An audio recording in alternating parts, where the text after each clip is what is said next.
how do you think Arkansans across the state are going to take this issue after seeing all the ads and maybe hearing about how people in Pope County feel? I think there's two ways to frame this. One is, if you're an Arkansan, you could look at this as a local control issue, which I think a lot of Arkansans and the other 74 counties would be sympathetic to Pope County. On the other hand, you could look at it and say this is a settled issue. We've already voted on this thing in 2018, and we're ready to move on. And I have seen, at least anecdotally, a lot of confusion with the issue. The wording was such that people were wondering what exactly this would mean moving forward. There is the Pope County issue, but the language of it also suggests that any future casino would require county-level participation and support as well. So there's a little bit of a two-prong approach to this ballot question. The other thing is that we've just been inundated with the ads. I think that it just stands to reason there's hundreds of millions of dollars on the table. It's a casino, right? And so we're looking at ads on both sides of this issue, framing it in their own way. I honestly don't know. I've not seen a lot of great polling data to suggest where Arkansans are on this issue. I think it depends on how, when you go in to vote on this, do you see it as a local issue, which I think Arkansans are sympathetic to, or do you see this as already a settled thing that we did several years ago and we're ready to do something else and move on? Yeah, I would like to add to that in just in a macro sense. When we talk about this campaigning thing, and both of you mentioned a flood of ads. In politics, there's the term follow the money. So when you follow the money, then where is that money coming from, and what is the purpose of I mean, of course, they have an intended purpose. So we want to actually put that in perspective there. And second, it's interesting in terms of local control that when it comes to the relationship between the federal government and the state, we have this concept of local control. We need to leave it up to the states. And that we also see that dynamic inside states as well. And here in Arkansas, where you're having also that local control narrative being perpetuated there. There's no hard data to see exactly how this is going to go.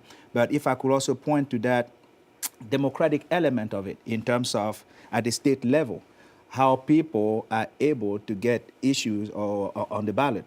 And that's also essential, an essential part of the democratic process that, okay, at a given moment here in Arkansas every 2 years to see voters, 10% of the previous gubernatorial race, if they have those valid signatures gathered and certified by the Secretary of State, they could get that on the ballot. So I think that's also a good thing for the democratic process.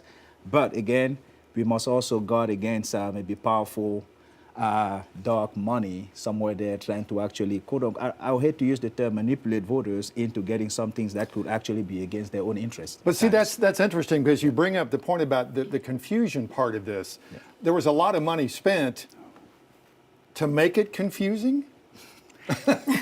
I think it's one of those deals. So historically, Arkansans have been pretty supportive of issues on the ballot.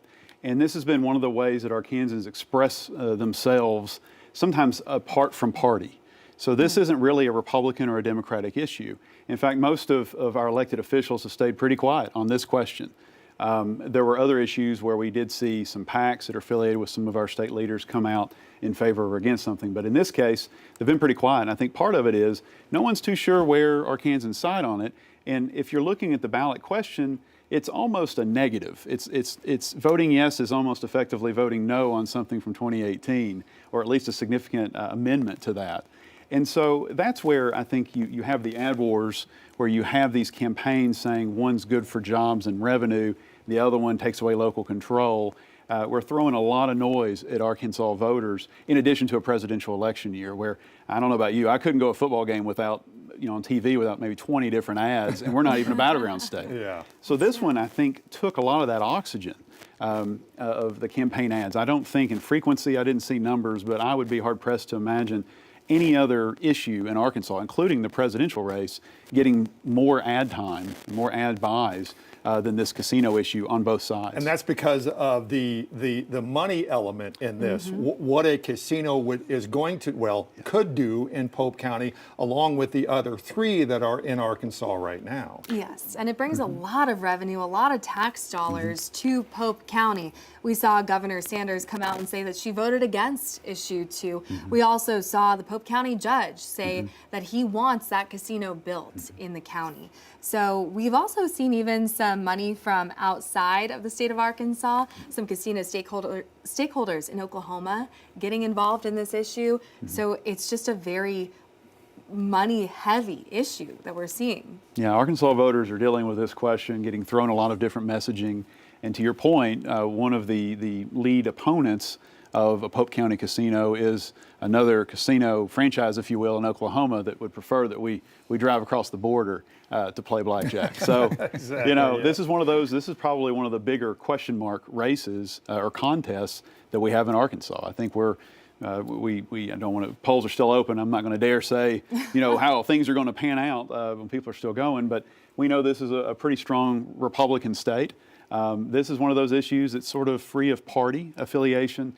We're going to really see Arkansas voters make a decision independently in the ballot box. And I think it'll be really interesting to see as we get these numbers in, highlighting how people in Pope County voted over this. And once again, the rest of Arkansas. How did the rest of Arkansas feel? And like you said, were they sympathetic to local control? Or are they saying, hey, we already voted on this, and this is how we felt in 2018, and maybe we still feel that way?